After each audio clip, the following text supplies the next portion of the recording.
একটা বয়সের পর মানুষ আর চেহারার প্রেমে পড়ে না। মানুষ তখন প্রেমে পড়ে ব্যক্তিত্বে, আচরণে কিংবা কথার মায়ায়। চেহারা শুধুই একটা রক্তের আবরণ মাত্র।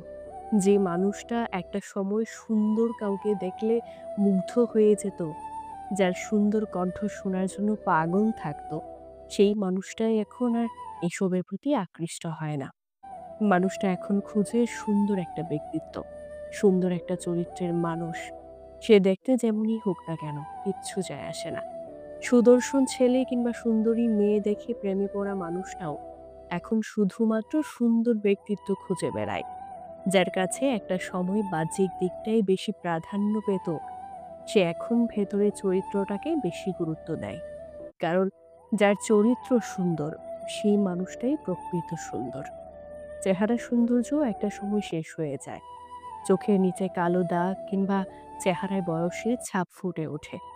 আজ যাকে বাহ্যিক দিক থেকে সবচেয়ে বেশি সুন্দর মনে হচ্ছে, সেই মানুষটাই একটা সময় আর এমন সুন্দর থাকবে না। তার চেহারায় বয়সের ছাপ ভেসে উঠবে। অপরদিকে ব্যক্তিত্ব এমন এক সৌন্দর্য যা কখনোই শেষ হয় না। চেহারার প্রেমে পড়লে মানুষ একটা সময় ভুলে যায়। কথার প্রেমে পড়লেও মানুষ একটা সময় ভুলে যেতে পারে। কিন্তু একবার কারো ব্যক্তিত্বের প্রেমে পড়লে মানুষ তাকে কখনোই ভুলতে পারে না। ব্যক্তিত্ব দিয়ে একটা মানুষকে জয় করে নেওয়া যায়। কারো মনে জায়গা পেতে হলে ব্যক্তিত্বের উপর আর কিছুই নেই। যে মানুষটার ব্যক্তিত্ব যত সুন্দর, সেই মানুষটা দেখতে যেমনই হোক না কেন, তাকে ব্যক্তিত্বের জন্যই সবাই মনে রাখে।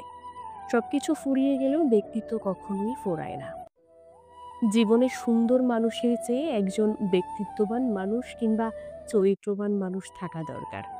সব সুন্দর মানুষই ব্যক্তিত্ববান হয় না, কিন্তু সব ব্যক্তিত্ববান মানুষ সুন্দর মনের মানুষ হয়। সৌন্দর্য মানুষের মনোযোগ আকর্ষণ করে, আর ব্যক্তিত্ব মানুষের হৃদয় ছুঁয়ে যায়। যে বললাম, একটা বয়সের পর মানুষ আর চেহারার প্রেমে পড়ে না। মানুষ তখন প্রেমে পড়ে ব্যক্তিত্বে, প্রেমে পড়ে আচরণে কিংবা কথার মায়ায়। চেহারা শুধু একটা রঙের আবরণ মাত্র। একে ব্যক্তিত্ব এমন এক সৌন্দর্য যা কখনোই শেষ হয় না। চেহারার প্রেমে পড়লে মানুষ একটা সময় ভুলে যায়। কথার প্রেমে পড়লেও মানুষ একটা সময় ভুলে যেতে পারে। কিন্তু একবার কারো ব্যক্তিত্বের প্রেমে পড়লে মানুষ তাকে কখনোই ভুলতে পারে না। ব্যক্তিত্ব দিয়ে একটা মানুষকে জয় করে নেওয়া যায়। কারো মনে জায়গা পেতে হলে ব্যক্তিত্বের উপর আর কিছুই নেই। যে মানুষটার ব্যক্তিত্ব যত সুন্দর, সেই মানুষটা দেখতে যেমনই হোক না কেন, তাকে ব্যক্তিত্বের জন্যই সবাই মনে রাখে। সবকিছু ফুরিয়ে গেলেও ব্যক্তিত্ব কখনোই ফোরায় না। জীবন সুন্দর মানুষের সবচেয়ে